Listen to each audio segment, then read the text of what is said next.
ಯೇಸು ಕ್ರಿಸ್ತನ ಪರ್ವತ ಪ್ರಸಂಗ 5ನೇ ಅಧ್ಯಾಯ 20 ವಚನಗಳನ್ನ ನಾವು ಧ್ಯಾನ ಮಾಡ್ತಾ ಬಂದೆವು. 20ನೇ ವಚನ ಆದ ನಂತರ 21ರಿಂದ ಆ ಕೊನೆ 48ನೇ ವಚನದವರೆಗೆ ಮೋಶೆಯ ಧರ್ಮಶಾಸ್ತ್ರದಲ್ಲಿದ್ದಂಥ ಸಂಗತಿಗಳನ್ನ ಪುನರಾವರ್ತನೆಯನ್ನ ಯೇಸು ಸ್ವಾಮಿ ಮಾಡುವುದನ್ನ ನಾವು ಕಾಣ್ತೇವೆ.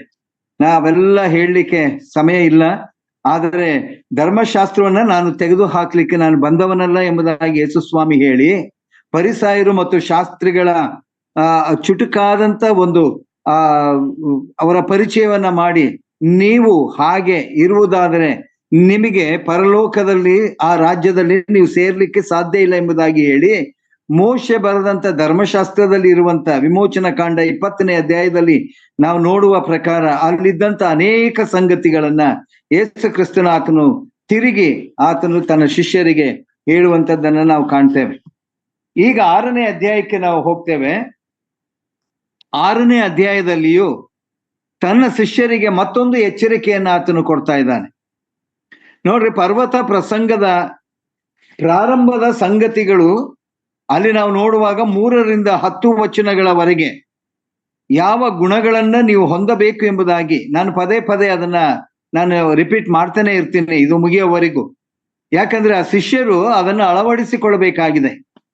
ಯೇಸು ಸ್ವಾಮಿ ತನ್ನ ಶಿಷ್ಯರನ್ನ ಆರಿಸಿಕೊಂಡಂತ ಉದ್ದೇಶ ಅದು ಇಡೀ ಲೋಕಕ್ಕೆ ದೇವರ ಸುವಾರ್ತೆ, ಪರಲೋಕದ ರಾಜ್ಯವನ್ನ ಕುರಿತು ಹೇಳಬೇಕಾಗಿದೆ. ಇದಕ್ಕೆ ಆಧಾರ ನಮ್ಮೆಲ್ಲರಿಗೆ ಗೊತ್ತುಂಟು. ಯೋಹಾನನು ಬರೆದ ಸುವಾರ್ತೆ 3ನೇ ಅಧ್ಯಾಯ 16ನೇ ಆ ವಚನದಲ್ಲಿ, ದೇವರು ಲೋಕದ ಮೇಲೆ ಎಷ್ಟೋ ಪ್ರೀತಿಯನ್ನಿಟ್ಟು ತನ್ನ ಒಬ್ಬನೇ ಮಗನನ್ನು ಕೊಟ್ಟನು, ಆತನನ್ನು ನಂಬುವ ಒಬ್ಬನಾದರೂ ನಾಶವಾಗಿ ಹೋಗಬಾರದು.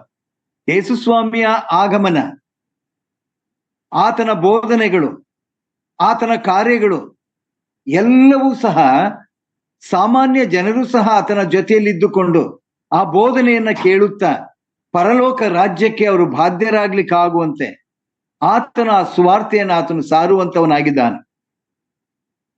ಅದಾದ ನಂತರ ತನ್ನ ಶಿಷ್ಯರನ್ನ ಆತನು ಸಿದ್ಧ ಮಾಡಬೇಕಾಗಿದೆ. ಮುಂದಿನ ಸಂಗತಿಗಳು ಶಿಷ್ಯರ ಹೆಗಲ ಮೇಲೆ ಆತನು ಹಾಕಿ ಈ ಸುವಾರ್ತೆ ಆತನು ಬರುವ ತನಕ ಈ ಲೋಕದಲ್ಲಿ ಸಾರಬೇಕಾಗಿದೆ. ಅನೇಕ ಗುಣಲಕ್ಷಣಗಳು ಬೇಕಲ್ವಾ? ಯೇಸು ಸ್ವಾಮಿಯನ್ನ ಹಿಂಬಾಲಿಸುವಂತವರಲ್ಲಿ ಅನೇಕ ಗುಣಲಕ್ಷಣಗಳು ಇರಲೇಬೇಕು. ಆ ಗುಣಲಕ್ಷಣಗಳನ್ನ 3ರಿಂದ 10ನೇ ವಚನದವರೆಗೆ ನಾವು ನೋಡುವಾಗ ಆ ಗುಣಲಕ್ಷಣಗಳನ್ನ ನನ್ನ ಶಿಷ್ಯರು ಹೊಂದಬೇಕೆಂಬುದಾಗಿ ಬಯಸಿದಂತ ಯೇಸು ಸ್ವಾಮಿ ಮತ್ತೊಂದು ಎಚ್ಚರಿಕೆಯನ್ನ ಆತನು 6ನೇ ಅಧ್ಯಾಯದ ಪ್ರಾರಂಭದಲ್ಲಿ ಆತನು ಕೊಡ್ತಾನೆ. ನಾನು ಓದ್ತೇನೆ. 6ನೇ ಅಧ್ಯಾಯದ ಮೊದಲ ವಚನ, ಜನರು ನೋಡಲಿ ಎಂದು ನಿಮ್ಮ ಧರ್ಮ ಕಾರ್ಯಗಳನ್ನು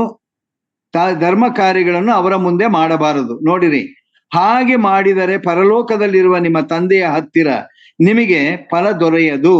2 ಭಾಗಗಳನ್ನಾಗಿ ನಾವು ಇದನ್ನ ಅಭ್ಯಾಸ ಮಾಡ್ತೇವೆ. ಇದೇ ವಚನ 1ನೇ ವಚನ 2 ಭಾಗಗಳಾಗಿ. ಮೊದಲನೇದಾಗಿ, ಜನರು ನೋಡಲಿ ಎಂದು ನಿಮ್ಮ ಧರ್ಮ ಕಾರ್ಯಗಳನ್ನು ಅವರ ಮುಂದೆ ಮಾಡಬಾರದು. ನೋಡ್ರಿ, ಹಿಂದಕ್ಕೆ ಹೋಗುವಾಗ 5ನೇ ಅಧ್ಯಾಯ 20ನೇ ವಚನದಲ್ಲಿ ನಾನು ಒಂದು ಮೂರು ಸಲ ನಾನು ಅದನ್ನ ಮಾತಾಡಿದ್ದೇನೆ. ನನ್ನ ಅವಕಾಶ ಬಂದಾಗ ಅದನ್ನ 3 ಸಲ ನಾನು ಅದನ್ನ ರಿಪೀಟ್ ಮಾಡಿ ಮಾತಾಡಿದ್ದೇನೆ. ನಿಮ್ಮ ನೀತಿಯು ಶಾಸ್ತ್ರಿಗಳ ಮತ್ತು ಫರಿಸಾಯರ ನೀತಿಗಿಂತಲೂ ಹೆಚ್ಚಿನದಾಗದಿದ್ದರೆ ನೀವು ಪರಲೋಕ ರಾಜ್ಯದಲ್ಲಿ ಸೇರಲಾರಿರಿ. ಅವರನ್ನ ಹಿಂಬಾಲಿಸಿದ್ರೆ, ಅವರನ್ನ ಫಾಲೋ ಮಾಡಿದ್ರೆ, ಅವರಲ್ಲಿದ್ದಂಥ ಗುಣಲಕ್ಷಣಗಳು ನಿಮ್ಮಲ್ಲಿ ಇರುವುದಾದರೆ, ಅವರು ಅನುಸರಿಸುವಂತಹ ಎಲ್ಲ ಕಾರ್ಯಗಳನ್ನ ನೀವು ಅನುಸರಿಸುವುದಾದರೆ ಪರಲೋಕ ರಾಜ್ಯಕ್ಕೆ ನೋ ಎಂಟ್ರಿ, ನಿಮಗೆ ಅವಕಾಶವಿಲ್ಲ. ಹಾಗಾದ್ರೆ ಫರಿಸಾಯರಿಗೂ ಶಾಸ್ತ್ರಿಗಳಿಗೂ ಒಂದು ವೇಳೆ ಅವರು ಮಾನಸಾಂತರ ಪಡೆದೇ ಹೋದರೆ ಅವರಿಗೆ ಪರಲೋಕ ರಾಜ್ಯದಲ್ಲಿ ಸ್ಥಳ ಇಲ್ಲ. ಯಾಕಂದ್ರೆ ಯೇಸು ಸ್ವಾಮಿ ಆತನು ಈ ಲೋಕದಲ್ಲಿ ಇರುವಾಗ ಶಾಸ್ತ್ರಿಗಳನ್ನ ಆತನು ಕುರಿತು ಹೇಳುವಂತ ಮಾತು, ಫರಿಸಾಯರನ್ನ ಕುರಿತು ಆತನು ಹೇಳುವಂತ ಮಾತು, ನೀವು ಕಪಟಿಗಳು ಎಂಬುದಾಗಿ. ನಿಮ್ಮ ಬಾಯಲ್ಲಿರುವಂತ ಮಾತುಗಳೇ ಬೇರೆ, ನಿಮ್ಮ ಹೃದಯದಲ್ಲಿ ಇರುವಂತ ಸಂಗತಿಗಳೇ ಬೇರೆ. ನೀವು ಕಪಟಿಗಳು. ಯಾಕಂದ್ರೆ ಯೇಸು ಸ್ವಾಮಿ ಹೃದಯವನ್ನ ನೋಡುವಂತ ದೇವರು. ಪ್ರತಿಯೊಬ್ಬ ಮನುಷ್ಯನ ಹೃದಯವನ್ನ ಶೋಧಿಸುವಂತವನು ನಮ್ಮ ಸ್ವಾಮಿ. ನಮ್ಮ ಹೃದಯಗಳನ್ನು ಆತನು ನೋಡುವಂತವನು. ನಾನು ಕಪಟಿಯೋ, ನಾನು ನೀತಿವಂತನೋ, ನಾನು ಯಥಾರ್ಥವಂತನೋ ಎಂಬುದಾಗಿ ಯೇಸು ಸ್ವಾಮಿಗೆ ನಮ್ಮ ವಿಷಯ ಬಹಳ ಚೆನ್ನಾಗಿ ಗೊತ್ತುಂಟು ಪ್ರಿಯರೇ. ನೀವು ಕಪಟಿಗಳು ಎಂಬುದಾಗಿ ಶಾಸ್ತ್ರಿಗಳನ್ನು ಫರಿಸಾಯರನ್ನು ಆತನ ಹೇಳಿ, ನೀವು ಅವರನ್ನ ಅವರ ನೀತಿಗಳನ್ನ ನೀವು ಅನುಸರಿಸುವುದಾದರೆ ನಿಮಗೆ ಪರಲೋಕ ರಾಜ್ಯಕ್ಕೆ ಪ್ರವೇಶವಿಲ್ಲ ಎಂಬುದಾಗಿ ಮೊದಲನೇದಾಗಿ ಆತನು 5ನೇ ಅಧ್ಯಾಯದಲ್ಲಿ ತಿಳಿಸಿದ ಪ್ರಕಾರವೇ 6ನೇ ಅಧ್ಯಾಯಕ್ಕೆ ಬರುವಾಗ, ಜನರು ನೋಡಲಿ ಎಂದು ನಿಮ್ಮ ಧರ್ಮ ಕಾರ್ಯವನ್ನು ಅವರ ಮುಂದೆ, ಅಂದ್ರೆ ಜನಗಳ ಮುಂದೆ ಮಾಡಬಾರದು. ಪ್ರಿಯರೇ, ಪ್ರತಿ ಮನುಷ್ಯ ಒಂದು ವೇಳೆ ತನ್ನನ್ನ ಅನೇಕರು ಹೊಗಳಬೇಕೆಂಬುದಾಗಿ ಬಯಸುವಂತವರು, ನನ್ನ ಹೆಸರು ಉನ್ನತವಾದಂತ ಸ್ಥಿತಿಗೆ ಬರಬೇಕೆಂಬುದಾಗಿ ಬಯಸುವಂತದ್ದು ನಾವು ನೋಡ್ತೇವೆ. ಜನರು ನೋಡ್ಲಿ ಅಂತಾನೆ ಅನೇಕ ಕಾರ್ಯಗಳನ್ನು ನಾವು ಮಾಡ್ತೇವೆ. ನಮ್ಮನ್ನ ಹೊಗಳಬೇಕು, ನಮ್ಮನ್ನ ಎಲ್ಲರೂ ಗೌರವಿಸಬೇಕು, ನಮ್ಮನ್ನು ಎಲ್ಲರೂ ಸತ್ಕರಿಸಬೇಕು, ಬೇರೆಯವರ ಮುಂದೆ ನಾವು ಉನ್ನತವಾದಂತ ಸ್ಥಿತಿಯಲ್ಲಿ ಇರಬೇಕೆಂಬುದಾಗಿ ಬಯಸುವಂತವರು. ಇದು ಮನುಷ್ಯನ ಸ್ವಭಾವ. ಆದ್ರೆ ಯೇಸು ಸ್ವಾಮಿ ಹೇಳುವಂತ ಮಾತು, ನೀವು ಆ ಒಂದು ಗುಂಪಿಗೆ ಸೇರಬಾರದು. ನೀವು ಜನರ ಮುಂದೆ ಈ ಕಾರ್ಯಗಳನ್ನ ನೀವು ಮಾಡಬಾರದು. ಯಾಕಂದರೆ ನೋಡಿ, ನಿಮ್ಮ ಧರ್ಮ ಕಾರ್ಯ ಯಾವುದಿದು? ಧರ್ಮ ಕಾರ್ಯ, ಧರ್ಮ ಕಾರ್ಯ ಅಂದ್ರೆ ಏನು? ಡಿಕ್ಷನರಿಯಲ್ಲಿ ಇದಕ್ಕೆ ಒಂದು ಅರ್ಥ ಉಂಟು. ಧಾರ್ಮಿಕ ಕೃತ್ಯಗಳು ಎಂಬುದಾಗಿ, ಅಥವಾ ಸಾಮಾಜಿಕ ಕಾರ್ಯಗಳು ಎಂಬುದಾಗಿ, ಅಥವಾ ಒಂದು ರೀತಿಯ ಪುಣ್ಯ ಕಾರ್ಯಗಳು ಎಂಬುದಾಗಿ ಹೇಳುವಂತಹದ್ದು. ಧಾರ್ಮಿಕ ಕೃತ್ಯಗಳು ಅಥವಾ ಸಾಮಾಜಿಕ ಕಾರ್ಯಗಳು, ಪುಣ್ಯ ಕಾರ್ಯಗಳು ಎಂಬುದಾಗಿ ಹೇಳಬೇಕಾದ್ರೆ, ಯಾರಾದರೂ ಕಷ್ಟದಲ್ಲಿರುವಂತವರಿಗೆ, ಅನಾಥರಿಗೆ, ದಿಕ್ಕಿಲ್ಲದವರಿಗೆ, ಬಡವರಿಗೆ, ರೋಗಿಗಳಿಗೆ ಸಹಾಯಗಳು ಮಾಡುವಂತಹದ್ದು ಸಹಜ. ಇದು ಧರ್ಮ ಕಾರ್ಯ, ಯಥಾರ್ಥವಾಗಿ ಮಾಡುವಂತ ಈ ಕಾರ್ಯ. ಅನೇಕರು ಹೇಳ್ತಾರೆ, ಬಲಗೈ ಕೊಟ್ಟದ್ದು ಎಡಗೈಗೆ ಗೊತ್ತಾಗಬಾರ್ದಂತೆ. ಈಗ ಒಂದು ಗಾದೆ ಇದೆ, ಬಲಗೈಯಲ್ಲಿ ಕೊಟ್ಟದ್ದನ್ನ ಎಡಗೈ ತಿಳ್ಕೊಳ್ಬಾರ್ದಂತೆ. ಎಷ್ಟು ಕೊಟ್ಟೆ, ಏನ್ ಕೊಟ್ಟೆ ಅನ್ನೋದು. ಕೆಲವರ ಗುಣ ಹಾಗೆ, ಕೊಡುವಾಗ ಯಾರಿಗೂ ಗೊತ್ತಾಗದ ಹಾಗೆ ಅವರು ಸಹಾಯಗಳನ್ನ ಮಾಡ್ತಾರೆ.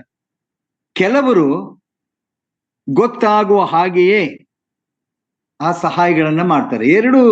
ಎರಡು ಸಹಾಯಗಳೇ, ಆದರೆ ತನ್ನ ಹೆಸರು, ಇದು ಸ್ವಾರ್ಥತೆಯಿಂದ ತುಂಬಿ ಈ ಕಾರ್ಯಗಳನ್ನ ಜನರು ಹೊಗಳಬೇಕು ಎಂಬುದಾಗಿ ಅಂದುಕೊಂಡು ಮಾಡುವಂತದ್ದು ಅಲ್ಲ. ಯೇಸು ಸ್ವಾಮಿ ಹೇಳುವಂತ ಮಾತುಗಳು ತನ್ನ ಶಿಷ್ಯರಿಗೆ, ಈ ಗುಣಗಳನ್ನ ನೀವು ಮುಂದೆ ಮಾಡ್ಬೇಕಾಗಿದೆ. ಯಾಕಂದ್ರೆ ಎಲ್ಲ ಅಧಿಕಾರವನ್ನ ಶಿಷ್ಯರಿಗೆ ಆತನು ಕೊಡ್ಲಿಕ್ಕೆ ಸಿದ್ಧನಾಗಿದ್ದಾನೆ. ಅದ್ಭುತ ಕಾರ್ಯಗಳು, ಸೂಚಕ ಕಾರ್ಯಗಳು, ರೋಗಿಗಳನ್ನ ವಾಸಿ ಮಾಡುವಂತ ಕಾರ್ಯಗಳು, ಇವೆಲ್ಲವನ್ನೂ ನೀವು ಹೊಂದುತ್ತೀರಿ. ಹೊಂದುವಾಗ ಸಹಜ, ಮನುಷ್ಯನಿಗೆ ಸಹಜ ನನ್ನ ಹೆಸರು ಪ್ರಖ್ಯಾತಿಗೆ ಬರಬೇಕೆಂಬುದಾಗಿ ಬಯಸುವಂತವರು ನಾವು ಈ ನಮ್ಮ ಸಮಾಜದಲ್ಲಿ ನಾವು ನೋಡ್ತೇವೆ. ಅನೇಕರು ಇಂಥವರು ಇದ್ದಾರೆ. ಈ ಧರ್ಮ ಕಾರ್ಯವನ್ನ ನೀವು ಮಾಡುವಾಗ ಯಾರಿಗೂ ಗೊತ್ತಾಗದ ಹಾಗೆ ನೀವು ಮಾಡಬೇಕು. ಇದು ಒಂದು ಎಚ್ಚರಿಕೆಯ ಮಾತು.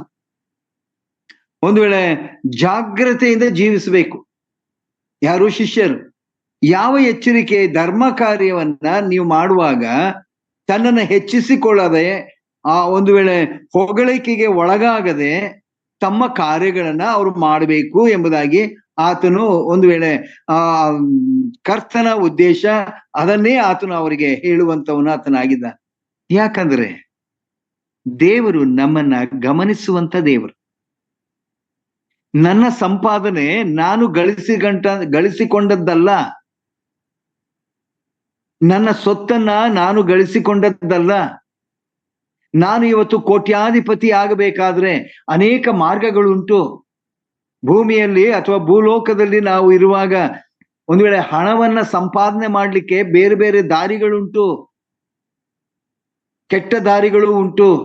ವಂಚನೆ ಮಾಡಿ ತಗೊಳ್ಳುವಂತಹದ್ದು, ಮೋಸ ಮಾಡಿ ತೆಗೆದುಕೊಳ್ಳುವಂತಹದ್ದು, ಲಂಚವನ್ನ ಸ್ವೀಕರಿಸಿ ಮಾಡುವಂತಹದ್ದು ಅದಲ್ಲ.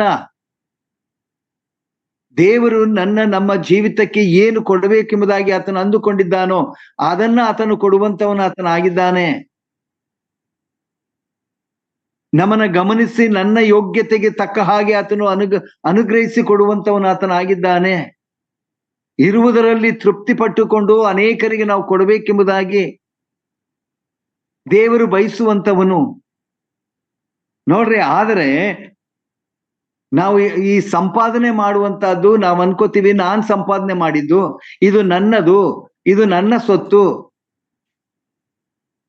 ಕೊರಿಂಥದವರಿಗೆ ಬರೆದ ಪತ್ರಿಕೆಯಲ್ಲಿ ನಾವು ನೋಡ್ತೇವೆ, ನೀವು ನಿಮ್ಮ ಸ್ವಂತ ಸೊತ್ತಲ್ಲ, ನಾವೇ ನಮ್ಮ ಸ್ವಂತ ಸೊತ್ತಲ್ಲ ಅಂದ್ಮೇಲೆ ನಾನು ಗಳಿಸಿದ್ದೆ ಅದು ನನಗೆ ಸಂಬಂಧಪಟ್ಟದ್ದಲ್ಲ. ನೋಡ್ರಿ, ದಾವೀದನು ದೇವರ ಮುಂದೆ ಕೂತು ಆತನು ಹೇಳುವಂತಹದ್ದು, ನಾನು ನನ್ನ ಮನೆ ಎಷ್ಟರದು ಸ್ವಾಮಿ.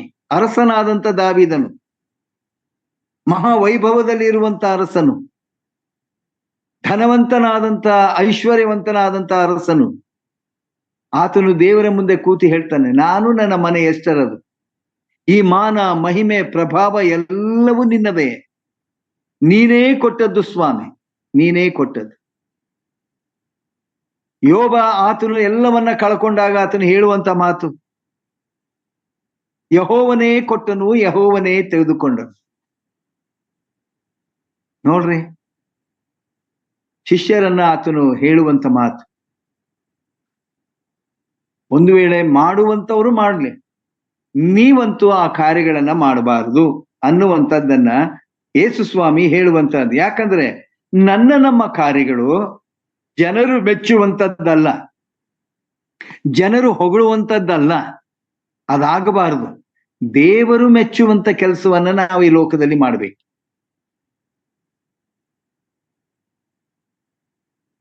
ನಾವು ಸುವಾರ್ತೆಯಲ್ಲಿ ಓದ್ತೇವೆ,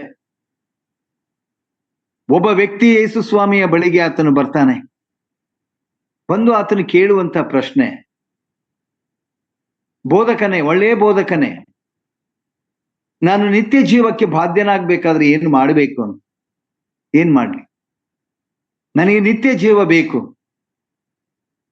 ನಾನು ಏನು ಮಾಡಬೇಕು, ಯಾವ ಕಾರ್ಯಗಳನ್ನ ಮಾಡಬೇಕು? ಯೇಸು ಸ್ವಾಮಿಗೆ ಆತನ ಹೃದಯ ಗೊತ್ತುಂಟು. ಆತನು ಹೇಳ್ತಾನೆ, ಮೋಶೆ ಬರೆದಂತ ಧರ್ಮಶಾಸ್ತ್ರವನ್ನ ಏನು 5ನೇ ಅಧ್ಯಾಯದಲ್ಲಿ 21ನೇ ವಚನದಿಂದ ಪ್ರಾರಂಭವಾಗ್ತದಲ್ಲ, ಅವೆಲ್ಲವನ್ನ ಕೋಟ್ ಮಾಡಿ ಹೇಳ್ತಾರೆ ಅವನಿಗೆ. ಅದಕ್ಕೆ ಆತನು ಹೇಳ್ತಾನೆ, ನಾನು ಚಿಕ್ಕವನಾಗಿದ್ದಾಗಿಂದ ಇದನ್ನ ಫಾಲೋ ಮಾಡ್ಕೊಂಡ್ ಬರ್ತಾ ಇದ್ದೀನಿ ಸ್ವಾಮಿ, ಬೇರೆ ಇದ್ರೆ ಹೇಳು, ಬೇರೆ ಇದ್ರೆ ಹೇಳು, ಇವೆಲ್ಲ ನನಗ್ ಗೊತ್ತು. ಯಾಕಂದ್ರೆ ಇದನ್ನ ಪರಿಪಾಲನೆ ಮಾಡುವಂತಹದ್ದು ಯಹೂದ್ಯರ ಕರ್ತವ್ಯ, ನಾನ್ ಮಾಡ್ತಾ ಇದ್ದೀನಿ. ಆದ್ರೆ ನಿತ್ಯ ಜೀವಕ್ಕೆ ನಾನು ಸೇರ್ಬೇಕಾದ್ರೆ ನನಗೆ ಬೇರೆ ಏನು, ಯಾವ ಒಂದು ವಿಷಯವನ್ನ ನಾನು ಹೊಂದಿಕೊಳ್ಳಬೇಕು, ಯಾವುದನ್ನ ನಾನು ನಡೆಸಬೇಕು ಎಂಬುದಾಗಿ ಆತನು ಕೇಳುವಾಗ, ನಿನ್ನ ಬದುಕನ್ನು ಮಾರಿ ಬಡವರಿಗೆ ಕೊಡು. Very simple. ನಿನ್ನ ಬದುಕನ್ನು ಮಾರಿ ಬಡವರಿಗೆ ಕೊಡು, ಪರಲೋಕದಲ್ಲಿ ನಿನಗೆ ಸಂಪತ್ತಿರುವುದು. ಮಾರ್ಮಿಕವಾಗಿ ಯೇಸು ಸ್ವಾಮಿ ನಿತ್ಯ ಜೀವವನ್ನ ಆತನು ಹೇಳುವಂತ ಮಾತು, ಪರಲೋಕದಲ್ಲಿ ನಿನಗೆ ಆ ಸಂಪತ್ತಿರ್ತದೆ. ಯಾವ ಸಂಪತ್ತು? ನಿತ್ಯ ಜೀವದ ಈ ನಿತ್ಯ ಜೀವವೆಂಬ ಸಂಪತ್ತು ಪರಲೋಕದಲ್ಲಿ ನಿನಗೆ ಸಿಕ್ಕಬೇಕಾದ್ರೆ ನೀನು ಈ ಲೋಕದಲ್ಲಿ ವ್ಯರ್ಥವಾಗಿ ಇಟ್ಟುಕೊಂಡಂತ ನಿನ್ನ ಐಶ್ವರ್ಯವನ್ನ ಬಡವರಿಗೆ ಹಂಚಿಕೊಡು ಎಂಬುದಾಗಿ. ಅದು ಮಾಡಕ್ಕಾಗದೆ ಆತನು ಮೋರೆ ತಿರುಗಿಸಿಕೊಂಡು ಆತನು ಹೋಗ್ತಾನೆ. ಇಷ್ಟ ಇಲ್ಲ. ಧರ್ಮ ಕಾರ್ಯ ನಾವುಗಳು ಮಾಡಬೇಕಾದ್ರೆ ದೇವರು ಮೆಚ್ಚುವ ಹಾಗೆ, ದೇವರು ಇಷ್ಟಪಡುವ ಹಾಗೆ, ದೇವರು ಸಂತೋಷ ಪಡುವ ಹಾಗೆ ನಾವು ಈ ಕಾರ್ಯವನ್ನ ಮಾಡಬೇಕೆಂಬುದಾಗಿ. ಅನೇಕ ವೇಳೆ ನಿಜ, ನಾವು ಮನುಷ್ಯರು, ನಾವು ಹೊಗಳುವಂತವರನ್ನ ಕಂಡ್ರೆ ನಮಗೆ ಬಹಳ ಇಷ್ಟ. ಯಾವಾಗ್ಲೂ ಅವ್ರು ನಮ್ಮನ್ನ ಹೊಗಳಬೇಕು ಅಂತ ನಾವು ಮಾಡ್ತೀವಿ. ಆದ್ರೆ ನನ್ನ ಸ್ವಾಮಿ, ನಮ್ಮ ಸ್ವಾಮಿ ನನ್ನನ್ನು ಮೆಚ್ಚುವಂತವ, ಅದಕ್ಕೆ ಫಲ ಆತನು ಕೊಡ್ತಾನೆ. ನೋಡ್ರಿ, ಮುಂದೆ ಹೇಳ್ತಾನೆ, ನೋಡಿರಿ, ಹಾಗೆ ಮಾಡಿದರೆ ಕೇವಲ ಶಿಷ್ಯರಿಗೆ ಮಾತ್ರವಲ್ಲ, ಯೇಸು ಸ್ವಾಮಿಯನ್ನ ಹಿಂಬಾಲಿಸುವಂತವರು, ಯೇಸು ಸ್ವಾಮಿಯನ್ನ ಪ್ರೀತಿ ಮಾಡುವಂತವರು, ಯೇಸು ಸ್ವಾಮಿಯನ್ನ ಗೌರವಿಸುವಂತವರು, ಯೇಸು ಸ್ವಾಮಿಯನ್ನ ಸನ್ಮಾನಿಸುವಂತವರು, ಯೇಸು ಸ್ವಾಮಿಯನ್ನ ತಮ್ಮ ರಕ್ಷಕನಾಗಿ ಅಂಗೀಕರಿಸಿಕೊಂಡಂತವರು ಎಲ್ಲರಿಗೂ ಈ ಒಂದು ಮಾತು ಅಪ್ಲೈ ಆಗುವಂತ. ನೋಡಿರಿ, ಹಾಗೆ ಮಾಡುವುದಾದರೆ ಪರಲೋಕದಲ್ಲಿರುವ ನಿಮ್ಮ ತಂದೆಯ ಹತ್ತಿರ ನಿಮಗೆ ಫಲ ದೊರಕುವುದಿಲ್ಲ ಎಂಬ, ನಿಮಗೆ ಅದು ಸಿಕ್ಕುವುದಿಲ್ಲ. ಆ ನಿತ್ಯ ಜೀವ ನಿಮಗೆ ಸಿಕ್ಕುವುದಿಲ್ಲ. ಈ ಹೊಗಳಿಕೆ ಆಯ್ತು, ನಿಮ್ಗೆ ಇಲ್ಲೇ ಸಿಕ್ಕುತ್ತೆ, ಇಲ್ಲೇ ಎಲ್ಲ ಮುಗಿದೋಯ್ತು, ಇಲ್ಲೇ ಇರ್ಬೇಕು ನೀವು. ನಮ್ಮ ಹೃದಯ ಕರ್ತನ ಮುಂದೆ ಯಥಾರ್ಥವಾಗಿರ್ಬೇಕಾಗಿದೆ ಪ್ರಿಯ. ಮತ್ತಾಯನು ಬರೆದ ಸುವಾರ್ತೆ 5ನೇ ಅಧ್ಯಾಯ 16ನೇ ವಚನದಲ್ಲಿ ನಾವು ಹೀಗೆ ನಾವು ನೋಡ್ತೇವೆ. ನೋಡ್ರಿ, ನಿಮ್ಮ ಬೆಳಕು ಜನರ ಮುಂದೆ ಪ್ರಕಾಶಿಸಲಿ. ಹೊಗಳುವುದಲ್ಲ, ನಿಮ್ಮ ಬೆಳಕು, ನಿಮ್ಮ ಒಳ್ಳೆತನ, ನಿಮ್ಮ ಒಳ್ಳೆ ಕಾರ್ಯಗಳು, ನಿಮ್ಮ ಒಳ್ಳೆ ಗುಣಗಳು ಜನರ ಮುಂದೆ ಬೆಳಕಾಗಿ ಪ್ರಕಾಶಿಸಲಿ. ಒಳ್ಳೆ ಕಾರ್ಯ ಇದು. ಒಂದು ವೇಳೆ ಇಂಥ ಕಾರ್ಯಗಳು ಅಂದ್ರೆ ಇಂಥ ಧರ್ಮ ಕಾರ್ಯಗಳು ನಾವು ಮಾಡುವಾಗ ಒಂದು ಪ್ರಶ್ನೆಯನ್ನ ಮಾಡಿಕೊಳ್ಳೋಣ. ಒಂದು ಪ್ರಶ್ನೆ, ಈ ಕಾರ್ಯ ನನ್ನ ಸ್ಥಾನಮಾನಕ್ಕಾಗಿಯೋ, ನನ್ನ ಪ್ರತಿಷ್ಠೆಗಾಗಿಯೋ, ನನ್ನ ಸ್ವಂತ ಲಾಭಕ್ಕಾಗಿಯೋ ನಾನು ಒಂದು ವೇಳೆ ಅಂತ ಧರ್ಮ ಕಾರ್ಯಗಳನ್ನು ನಾನು ಮಾಡುವಂತವನಾಗಿದ್ದರೆ, ಇದು ನನ್ನ ಲಾಭಕ್ಕಾಗಿಯೋ, ನನ್ನ ಸ್ವಾರ್ಥಕ್ಕಾಗಿಯೋ, ನನ್ನ ಪ್ರತಿಷ್ಠೆಗಾಗಿಯೋ ಅನ್ನುವಂಥದ್ದನ್ನ ನೆನಪು ಮಾಡಿಕೊಂಡು ಒಂದು ವೇಳೆ ಮಾಡುವಾಗ ಈ ವಾಕ್ಯ ನನ್ನಲ್ಲಿ, ನಮ್ಮಲ್ಲಿ ಕಾರ್ಯ ಮಾಡಲಿ ಪ್ರಿಯರೇ. ಯಾಕಂದ್ರೆ ನಾನು ಯಾಕೆ ಹೇಳ್ತೀನಿ ಅಂತಂದ್ರೆ, ಸ್ವತಃ ಯೇಸು ಸ್ವಾಮಿಯೇ ಕೆಲವು ಸಂಗತಿಗಳನ್ನ ಆತನು ಹೇಳ್ತಾನೆ. ಈ ಧರ್ಮ ಕಾರ್ಯವನ್ನ, ಅಥವಾ ಈ ಧರ್ಮ ಕಾರ್ಯ ಅಂದ್ರೆ ಸಾಮಾಜಿಕ ಕಾರ್ಯವನ್ನ, ನಾನು ಈಗಾಗಲೇ ಹೇಳಿದೆ, ಬಡವರಿಗೆ, ದಿಕ್ಕಿಲ್ಲದವರಿಗೆ, ಅನಾಥರಿಗೆ, ರೋಗಿಗಳಿಗೆ, ಅವಶ್ಯಕತೆ ಇರುವಂಥವರಿಗೆ ಹೇಗೆ, ಇದೇ ಮತ್ತಾಯನು ಬರೆದ ಸುವಾರ್ತೆ 25ನೇ ಅಧ್ಯಾಯಕ್ಕೆ ನಾವು ಬರುವಾಗ, ಮತ್ತಾಯನು ಬರೆದ ಸುವಾರ್ತೆ 25ನೇ ಅಧ್ಯಾಯ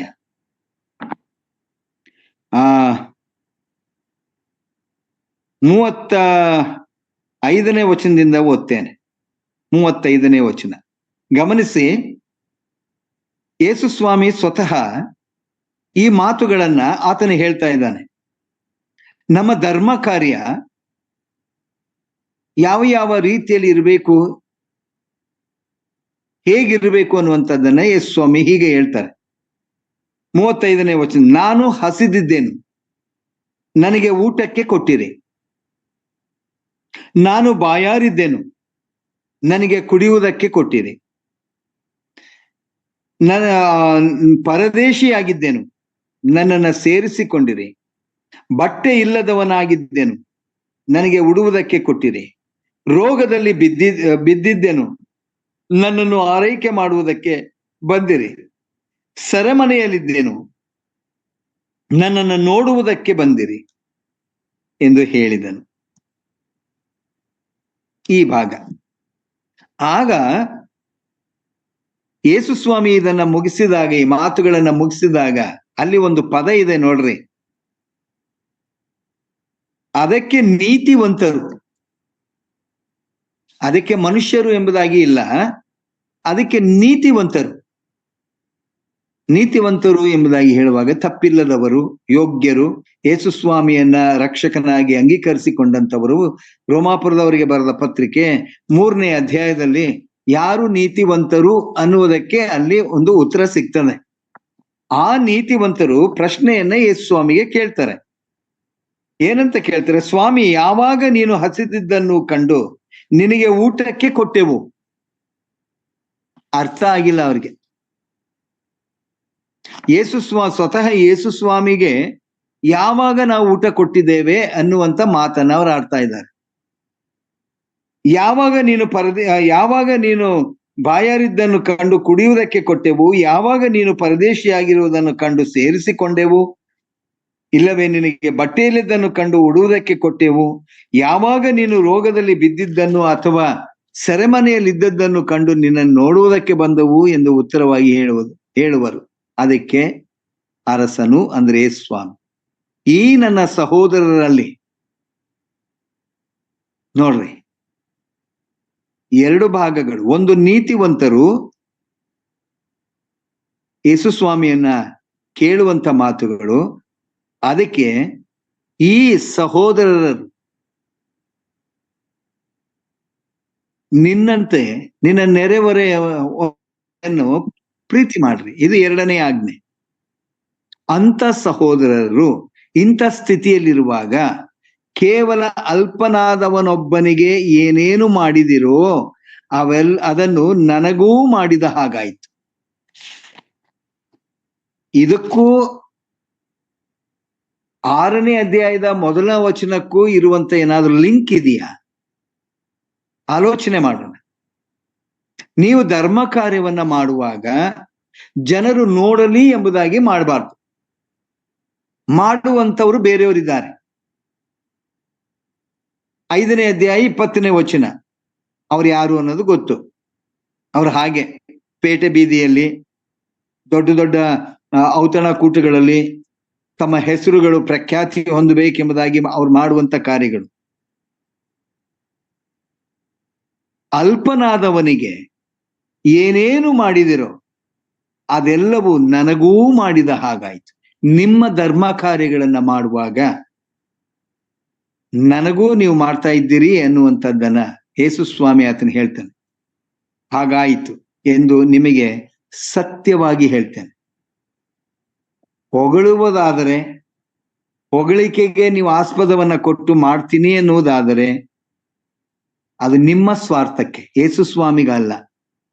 ಅಥವಾ ಆ ಬಡವರಿಗೆ ಅವಶ್ಯಕತೆ ಇದೆ, ಹೌದು, ನಾನು ಮಾಡ್ತಾ ಇರುವಂತದ್ದು ಅವರ ಪ್ರಯೋಜನಕ್ಕೆ ಅಲ್ಲ, ನನ್ನ ಸ್ವಾರ್ಥಕ್ಕಾಗಿ, ನನ್ನ ಹೊಗಳಿಕೆಗಾಗಿ, ನನ್ನ ಸ್ಥಾನಮಾನಕ್ಕಾಗಿ, ನನ್ನ ಯೋಗ್ಯತೆಗಾಗಿ ನಾನ್ ಮಾಡೋದು.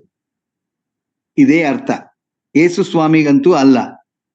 ಆಮೇಲೆ ಆತನು ಎಡಗಡೆಯಲ್ಲಿರುವವರಿಗೆ, ಶಾಪಗ್ರಸ್ತರೇ, ನನ್ನನ್ನು ಬಿಟ್ಟು ಪಿಶಾಚನಿಗೂ ಅವನ ದೂತರಿಗೂ ಸಿದ್ಧ ಮಾಡಿರುವ ನಿತ್ಯ ಬೆಂಕಿಯೊಳಕ್ಕೆ ಹೋಗಿರಿ. ಎರಡು ರೀತಿಯಾದಂತ ಜನರು. ಒಂದು, ಧರ್ಮ ಕಾರ್ಯವನ್ನ ಯಾರಿಗೂ ಗೊತ್ತಾಗದೇ ಇರುವಂತ ರೀತಿಯಲ್ಲಿ ಕರ್ತನನ್ನ ಪ್ರತಿಫಲ. ಶಿಷ್ಯರಿಗೆ ಹೇಳಿದಂತ ಮಾತು ಯಾವುದು? ಪರಲೋಕದಲ್ಲಿರುವ ತಂದೆ ನಿಮಗೆ ಆ ಪ್ರತಿಫಲವನ್ನ ಆತನು ಕೊಡುವುದಿಲ್ಲ. ಮತ್ತೆ ಏನ್ ಕೊಡ್ತಾನೆ? ಶಾಪಗ್ರಸ್ತರೇ, ನನ್ನನ್ನು ಬಿಟ್ಟು ಪಿಶಾಚನಿಗೂ ಅವನ ದೂತರಿಗೂ ಸಿದ್ಧ ಮಾಡಿರುವ ನಿತ್ಯ ಬೆಂಕಿಯೊಳಗೆ ಹೋಗಿರಿ. ನಾನು ಹಸಿದಿದ್ದೆನು, ನೀವು ನನಗೆ ಊಟಕ್ಕೆ ಕೊಡ್ಲಿಲ್ಲ. ನಾನು ಬಾಯಾರಿದ್ದೆನು, ನೀವು ನನಗೆ ಕುಡಿಲಿಕ್ಕೆ ಕೊಡ್ಲಿಲ್ಲ ಎಂಬುದಾಗಿ ಆತನು ಅನೇಕ ಸಂಗತಿಗಳನ್ನ ಆತನು ಹೇಳುತ್ತಾ 44ನೇ ವಚನಕ್ಕೆ ಬರುವಾಗ, ಅದಕ್ಕೆ ಅವರೂ ಸಹ, ಸ್ವಾಮಿ, ನೀನ್ ಯಾವಾಗ ಹಿಂಗಿದ್ರೆ ಏನ್ ಮಾಡಿದೆ ನಮಗೊಂದು ಗೊತ್ತಿಲ್ಲ ಅಂತ. ಆದ್ರೆ ಅವರಿಗೆ ಸಿಕ್ಕುವಂತ ಪ್ರತಿಫಲ 45ನೇ ವಚನ, ನೀವು ಈ ಕೇವಲ ಅಲ್ಪನಾದವನ ಒಬ್ಬನಿಗೆ ಏನೇನು ಮಾಡದೆ ಹೋದಿರೋ ಅದನ್ನು ನನಗೂ ಮಾಡದೆ ಹೋದ ಹಾಗಾಯ್ತು ಎಂದು ನಿಮಗೆ ಸತ್ಯವಾಗಿ ಹೇಳುತ್ತೇನೆ ಅನ್ನುವನು. ಮತ್ತು ಅವರು ನಿತ್ಯ ಶಿಕ್ಷೆಗೂ ನೀತಿವಂತರು ನಿತ್ಯ ಜೀವಕ್ಕೂ ಅವರು ಹೋಗುವರು ಎಂಬುದಾಗಿ ಇಲ್ಲಿ ಬರೆಯಲ್ಪಟ್ಟಿದೆ ಪ್ರಿಯರೇ. ಹಾಗಾದ್ರೆ ಪ್ರಿಯರೇ, ಇಲ್ಲಿ ನಾವು ನೋಡುವಾಗ ಮತ್ತಾಯನು ಬರೆದ ಸುವಾರ್ತೆ 6ನೇ ಅಧ್ಯಾಯಕ್ಕೆ ಬರುವಾಗ, ನಿಮ್ಮ ತಂದೆಯ ಹತ್ತಿರ ನಿಮಗೆ ಫಲ ದೊರಕಬೇಕಾದರೆ ನೀವು ಇತರರಂತೆ ಮಾಡಕೂಡದು ಎಂಬುದಾಗಿ ತನ್ನ ಶಿಷ್ಯರಿಗೆ ಮತ್ತೊಂದು ಎಚ್ಚರಿಕೆಯನ್ನ ಆತನು ಕೊಡ್ತಾ ಇದ್ದಾನೆ.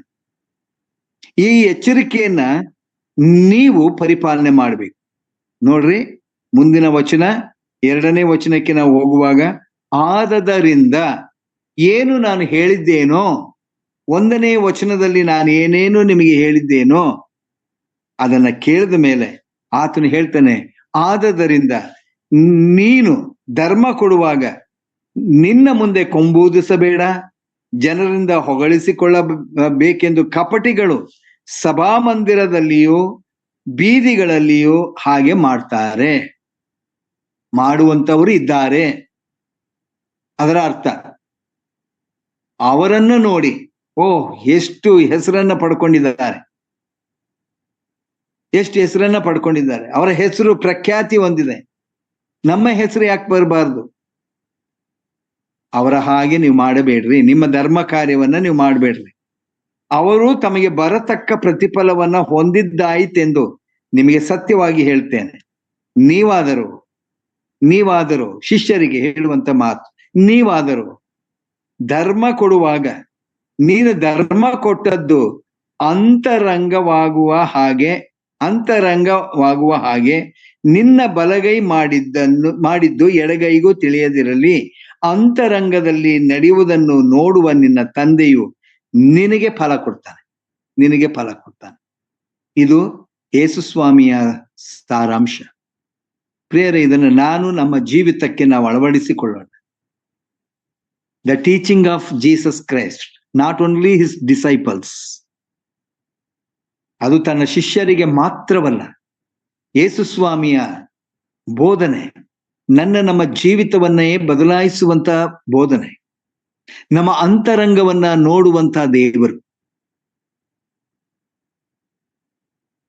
ತನ್ನ ವಾಕ್ಯಗಳ ಮೂಲಕ, ತನ್ನ ಮಾತುಗಳ ಮೂಲಕ ನಮ್ಮ ಅಂತರಂಗವನ್ನ ಬದಲಿಸುವಂತ ದೇವರು. ಒಂದು ವೇಳೆ ಈ ಸ್ವಭಾವ ನಮ್ಮಲ್ಲಿ ಇರುವುದಾದರೆ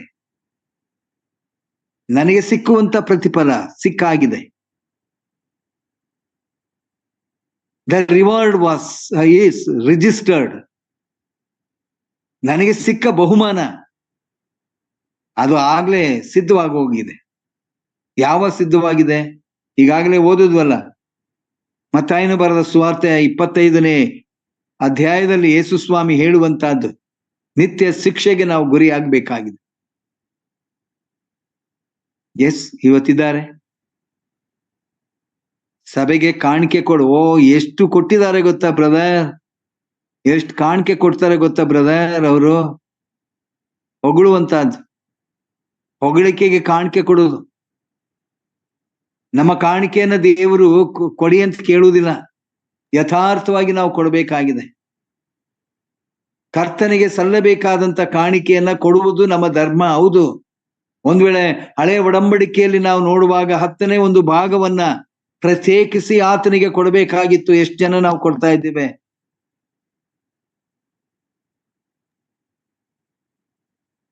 ಸಭೆಗಳಲ್ಲಿ ತಮ್ಮ ಹೆಸರುಗಳು ಶಾಶ್ವತವಾಗಿ ಉಳಿಬೇಕೆಂಬುದಾಗಿ ಸ್ವಾರ್ಥಕ್ಕಾಗಿ ಕೊಡುವಂತವರಿದ್ದಾರೆ. ಅದು ವೈಟ್ ಮನಿನೋ ಬ್ಲ್ಯಾಕ್ ಮನಿನೋ ಅದು ಆಮೇಲೆ ಇದ್ದಾರೆ, ಅಂತವರಿದ್ದಾರೆ. ಯೇಸುಸ್ವಾಮಿ ಸ್ಪಷ್ಟವಾಗಿ ಹೇಳ್ತಾರೆ, ಅವರು ಸಭಾಮಂದಿರಗಳಲ್ಲಿ ಜನರಿಂದ ಹೊಗಳಿಸಿಕೊಳ್ಳಬೇಕೆಂದು ಕಪಟಿಗಳು ಅವರು. ಯಾಕಂದ್ರೆ ಅಂತರಂಗವನ್ನ ನೋಡುವಂತ ದೇವರು ಸಭಾಮಂದಿರಗಳಲ್ಲಿ ಬೀದಿಗಳಲ್ಲಿಯೂ ಹಾಗೆ ಮಾಡ್ತಾರೆ. ಅವ್ರಿಗೆ ಆಗೋಗಿದೆ, ಸಿಕ್ಕುತ್ತೆ, ಆ ಪ್ರತಿಫಲ ಅವ್ರಿಗೆ ಸಿಕ್ಬಿಟ್ಟಿದೆ. ಹಾಗೆ ಮಾಡದೆ ಯಥಾರ್ಥವಾಗಿ ಬಲಗೈ ಕೊಟ್ಟದ್ದನ್ನ ಎಡಗೈ ತಿಳಿಯದೇ ಇರುವಂತ ರೀತಿಯಲ್ಲಿ ಮಾಡುವಂತವರಿಗೆ ಆ ನಿತ್ಯ ಜೀವದ ಬಾಧ್ಯತೆಯನ್ನ ದೇವರು ಕೊಡುವಂತವನಾತನಾಗಿದ್ದಾನೆ. ಎಚ್ಚರಿಕೆ, ಶಿಷ್ಯರ ಜೊತೆಯಲ್ಲಿ ನಮಗೆ ಆತನ ಎಚ್ಚರಿಕೆಯನ್ನು ಕೊಡುವಂತವನಾತನಾಗಿದ್ದಾನೆ. ಆತನ ವಾಕ್ಯಗಳನ್ನ ಗಮನಿಸೋಣ ಪ್ರಿಯರೇ, ಗಮನಿಸೋಣ. ಒಂದು ವೇಳೆ ಯೇಸುಸ್ವಾಮಿಯ ಮುಂದೆ ಬಡ ವಿಧವೆ ಕಾಣಿಕೆ ಹಾಕುವಾಗ ಯೇಸುಸ್ವಾಮಿ ಹೇಳ್ತಾರೆ, ಎಲ್ಲರಿಗಿಂತಲೂ ಆಕೆ ಜಾಸ್ತಿ ಕಾಣಿಕೆಯನ್ನ ಕೊಟ್ಟಿದ್ದಾಳೆ, ತನ್ನ ಬದುಕನ್ನೇ ಆಕೆ ಕೊಟ್ಟಿದ್ದಾಳೆ. ಅವಳಿಗೆ ಯಾವ ರಿವಾರ್ಡ್, ಪರಲೋಕದಲ್ಲಿ ಯಾವ ರಿವಾರ್ಡ್ ಸಿಕ್ಕಿದೆ? ತನ್ನ ಬದುಕನ್ನೇ ಆಕೆ ಕೊಟ್ಟಿದ್ದಾಳೆ. ಎಲ್ಲರಿಗಿಂತಲೂ ಹೆಚ್ಚಾಗಿ ಆಕೆ ಕೊಟ್ಟಿದ್ದಾಳೆ. ಎಲ್ಲರಿಗೂ ಆಶ್ಚರ್ಯ, ಎಷ್ಟು ಕೊಟ್ಟಿದ್ದಾಳಪ್ಪ, ಎಷ್ಟು ಕೊಟ್ಟಿದ್ದಾಳೆ. ನಾವು ಅನೇಕ ವೇಳೆ ಹೊಗಳ್ತೇವೆ, ಅನೇಕರನ್ನ ಹೊಗಳ್ತೇವೆ. ಏನ್ ಬ್ರದರ್ ಅವ್ರು ಏನ್ ಎಷ್ಟು ಸಭೆಗೆ ಎಷ್ಟು ಕೊಡ್ತಾರೆ ಗೊತ್ತಾ ಬ್ರದರ್? ಅವರ ಅಂತರಂಗ ನಮಗ್ ಗೊತ್ತಿರಲ್ಲ. ನಾವು ಹೊಗಳಿ ಹೊಗಳಿ ಮೇಲಕ್ಕೆ ಕೂರಿಸ್ತೀವಿ ಅವ್ರನ್ನ. ಪ್ರಿಯರೇ, ದೇವರ ವಾಕ್ಯ ನಮ್ಮನ್ನ ಎಚ್ಚರಿಸುವಂತದ್ದಾಗಿದೆ ಪ್ರಿಯರೇ. ಇದು ಧರ್ಮ ಕಾರ್ಯದ ವಿಷಯದಲ್ಲಿ 1ರಿಂದ 4 ವಚನಗಳು. ನಾನು ಈ ಸಾಮಾಜಿಕ ಕಾರ್ಯಗಳು ದಿಕ್ಕಿಲ್ಲದವರಿಗೆ, ಈಗಾಗಲೇ ಓದಿದ ಹಾಗೆ, ರೋಗದಲ್ಲಿರುವಂತವರಿಗೆ, ದಿಕ್ಕಿಲ್ಲದವರಿಗೆ, ಅನಾಥರಿಗೆ, ಬಡವರಿಗೆ ನಾವುಗಳು ಕೊಡುವಾಗ ಕರ್ತನು ಮೆಚ್ಚುವ ಹಾಗೆ ಆ ಕಾರ್ಯಗಳನ್ನು ನಾವು ಮಾಡುವಂತೆ ಕರ್ತನ ಈ ವಾಕ್ಯಗಳನ್ನು ನಮ್ಮ ಹೃದಯಕ್ಕೆ ಆಶೀರ್ವದಿಸಲಿ. ಮುಂದಿನ ವಚನಗಳು ಅದು ಪ್ರಾರ್ಥನೆಯ ವಿಷಯದಲ್ಲಿ. ಅನೇಕ ವೇಳೆ ಒಬ್ಬ ವಿಶ್ವಾಸಿಯ ಜೀವಿತದಲ್ಲಿ ಪ್ರಾರ್ಥನೆ ಬಹಳ ಪ್ರಾಮುಖ್ಯವಾದಂತ ಒಂದು ಸಂಗತಿಯಾಗಿದೆ ಪ್ರಿಯರೇ. ಪ್ರಾರ್ಥನೆ ಇಲ್ಲದ ಜೀವಿತ ಬರಡಾದಂತ ಜೀವಿತ. ಹೇಗೆ ಪ್ರಾರ್ಥನೆ, ಯಾವ ರೀತಿಯ ಪ್ರಾರ್ಥನೆ, ಅದನ್ನ ಮುಂದಿನ ನನ್ನ ಒಂದು ವೇಳೆ ನಾನು ಮಾತಾಡುವಾಗ ಅದರ ವಿಷಯದಲ್ಲಿ ಮಾತಾಡ್ತೇನೆ. ಆದ್ರೆ ಎಚ್ಚರಿಕೆಯಿಂದಿರೋಣ. ಶಿಷ್ಯರಿಗೆ ಕೊಟ್ಟಂತ ಎಚ್ಚರಿಕೆ ನಮಗೂ ಆತನು ಕೊಟ್ಟಿದ್ದಾನೆ. ದೇವರ ಈ ವಾಕ್ಯವನ್ನು ಆಶೀರ್ವದಿಸಲಿ. ಆಮೇನ್.